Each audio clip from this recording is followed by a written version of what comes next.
Ano nga ba ang masasabi ko dito sa 2024 Honda Civic Hybrid? So, I know, alam ko may mga sarili-sarili kayong nicknames for this one, but I'm going to say this one as the Honda Civic Hybrid.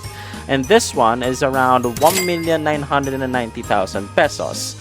Magiging 2,010,000 pesos siya kapag white pearl yung in-order nyo. But needless to say, ayan po yung naka-display doon sa Philippine International Motor Show. Unfortunately, hindi ko lang nagawa ng full video entry itong sasakyan na to, like the interior wise, kasi napagod kami doon sa ginawa namin doon sa Nissan Z at kakahintay namin yon. At syempre, naubusan ako ng battery noon eh. But ayun, what does it have to offer for this variant? Kung naging familiar naman na kayo sa Honda CR-V na hybrid variant, well, iduduplicate lang naman natin tapos ilalagay lang naman natin yon sa body ng Honda Civic Hybrid. Ayun yan, tapos na. But the question here is, how does it work? As per the picture na provided ng Honda Philippines, meron tayong two transmissions. We have a mechanical transmission and an electrical transmission. Obviously, up front is the engine, and then meron tayong switching scenario na nagaganap dito. Doon naman sa taas, above the red lines would be the high and low clutch. And sa ilalim, ito naman yung generator motor. Yung generator motor is most likely connected dun sa may battery. And the traction motor. Yung traction motor, alam ko ito naman ay connected to the wheels because kapag kasabihin natin when you are going to decelerate or engine brake, tendency nun, it actually recharges the battery. So, ayan. And then, sinabihan rin ako ng ahente na si Mr. Paulo Yanga, shout out to you, na ang internal combustion engine is one of its reasons is to charge the lithium-ion battery. Yan, that's a good plus for the Honda CR-V and the Civic Hybrid. Another reason kung bakit kayo bibilin ng Honda Civic Hybrid is basically wala siyang coding. Since mayroon tayong batas dito sa Pilipinas na wala tayong coding when it comes to hybrid vehicles. Syempre para promote natin yung fuel efficiency and saving the environment program ng Pilipinas natin dito. Kaya ayan, nagkaroon na sila ng privilege of having a coding exemption program. Believe me or not, may mga tao pa rin na gustong na sasakyan na sporty looking, blacked out wheels, blacked out everything, but at the same time, gusto lang din nila makatipid, and at the same time, gusto na rin nila ng mas malakas na power output. Kaya yan palagi kong ginawa ng strategy ng Honda na gawa ng hybrid ang Civic and also the CR-V. Yeah. Now, there are different colors to choose from. Meron tayong Canyon River Blue, katulad ng example na meron tayo dito, Ignite Red, Crystal Black Pearl, Meteor Gray Metallic, and Platinum White Pearl. Believe it or not, yung RS Turbo tsaka yung RS Hybrid ay fitted with a 12-speaker sound system. It is actually developed by Bose. And yes, yung subwoofer nito ay naka-mounted doon sa may compartment, but it is naka-ceiling type siya eh. Instead of a conventional na may malaking box, kung saan nakalagay yung usual placement ng mid-range speakers, but obviously the mid-range speakers on this Civic is nakalagay doon sa may bandang paa ng passenger doon sa rear passengers. Heading on to the full digital display instrument cluster, ang sukat nun is 10.2 inches. Yes, yung natin dito, ang hybrid version is actually, wala na yung traditional tachometer style like yung RPM, revolutions per minute. Instead, meron siyang yung power reserve or yung like 20, 25, 50% tapos yung 100%. Yan. Tapos, onto the left, tinutukoy ko na yung hybrid version nito. Onto the left is yung charge ng battery. Tapos onto the right is the fuel ng internal combustion engine. So it's quite neat. And on the right side naman, we have the traditional speedometer. And on the left side is yung mga different modes.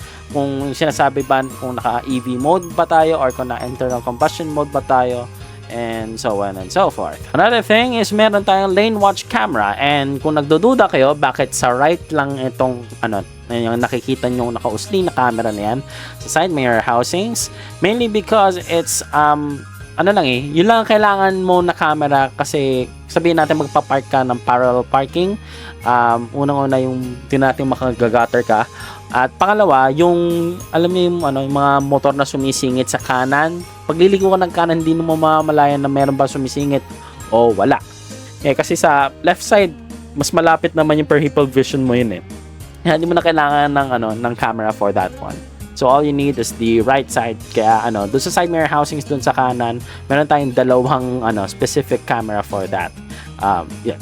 Heading on to the very informative 9-inch touchscreen display. Tapos obviously within the modern cars of today, meron tayong Apple CarPlay and Android Auto and Google built-in. By the way, yung Google built-in, meron na tayong Google Maps, Google Play, and Google Assistant. And gusto ko lang idagdag ang mga Honda Civic, yung RS tapos yung RS Turbo, probably yung V variant na rin siguro. Meron siyang Honda Connect, meron siyang mga features na tulad ng remote vehicle control, emergency call, and find my car. Ngayon, about dun sa speaking to the hybrid system, yung warranty po nun is around 8 years. Yes. Or 200,000 kilometers, whichever comes first. So ganun ang masasettle nyo dun sa with the Honda dealerships. So ayan, secure naman siguro na kayo dun. Kaya ayun, hindi ko na patatagalin pa. Bibigyan ko na kayo ng video ng actual test ride ng Honda Civic Hybrid. Let's go. Okay, so sir, kung okay lang bigyan niyo sa akin yung full potential ng hybrid since napagod na lang mag-drive. Okay. Puti na tayo ng isa. Sige. Sige. Sir, maraming salamat po sir. Okay. So, pwede naman sabihin kay sir kung nandiyan na tayo Sir, kasi nakakilala na kami sa PIMS. Kaya dahil sa katangahan ko, ayun, naalala niya. Hindi ako kumain nun asing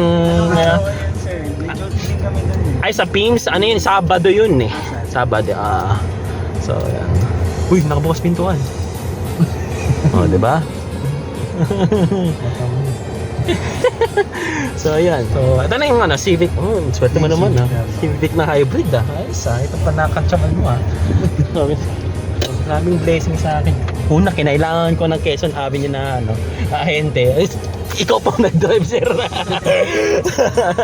Okay, CVT to, sir, probably. Ano ba to, sir? Transmission na to?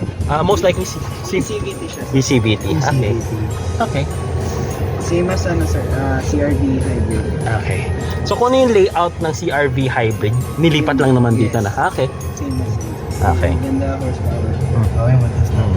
Okay. Pero powerful din naman siya. Okay. 184 ata PS na, sir? 204 combined po with torque mode. Oh, okay. So, bale, ilalagay mo sa sport. Basta. Ayan. Ano lang naman yan nandito? On, Okay. normal, Speaking ako sports, lang. and individual. Relax ako guys. Yan, naka-sport na. Yan, sport. Tapos mga red accents tayo dito. Ngayon, bibigyan ko na ng opportunity na gawa na review dito. So far, hindi siya matagtag. That's good. Tapos, yung Bose speakers natin, premium na tayo dyan. Yan. Siyempre, all-time premium na siya. Very quiet. Yan. Kasi, yung interchangeable ng battery tapos yung internal combustion engine yun yung napapansin ko. So, yan. Tapos, may mga accents tayo dito. Really nice. Okay. Ganun ba? So, ito, pwede kong kontrolin pati driver.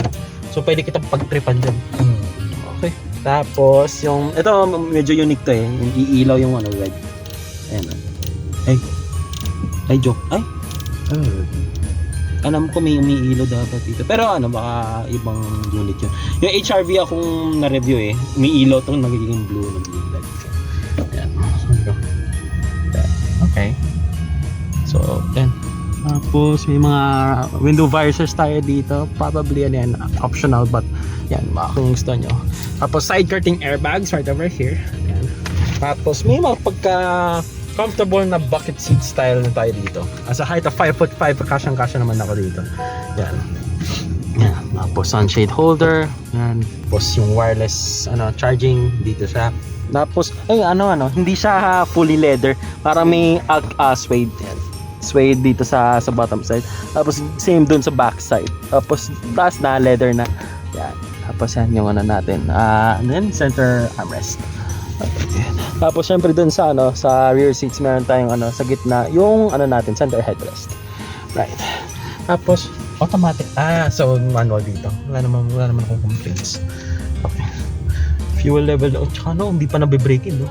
204. Tama ba? Ito na ba yung odometer? 249 kilometers. Okay. Yan. Okay. Nice. Right. Okay. So yung zigzag natin. Very stabilized. Yan. Nice. Yun. Tapos natin dyan para hindi ka naka-storbo. Nice. Then, tapos, okay. Right down to the power na, no? Yeah, meron siya. Okay. Yun yung different angles nga naman ng camera. Yan. For ease of ano naman, reversing. Oh. Yung side mirror ano, size natin. Okay. Right.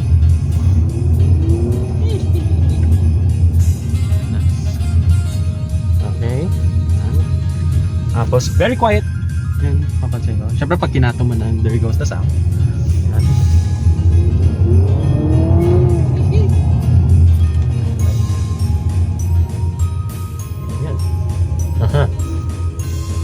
Tapos I assume na auto dimming rear view mirror na tong ano sa ano ginagamit natin. Yung cup holders natin dito, yung 2 cup holders. Yes. Tapos yung ano, mga leather natin right over here sa center armrest. Yan. Also dito may leather padded nga dito.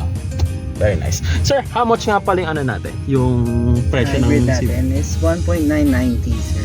So pag white color is mag-additional lang tayo ng 20. I assume pearl white yan, no? Yes sir. Okay. Yun.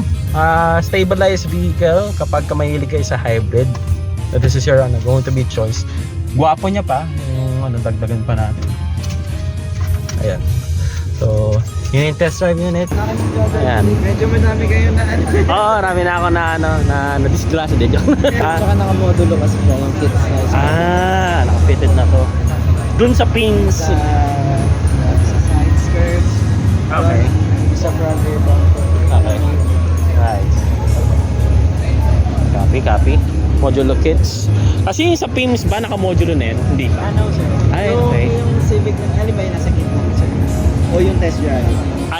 Kahit ano, yung nasa loob. Nasa loob kasi sir, naka-Mugen. Yun yung Mugen na limited pero ngayon all sold out na. I mean yung Civic R, Ay, itong yung RS. hybrid. Naka-modulo ba yun dati? Wala, Ay, hindi. sa frame.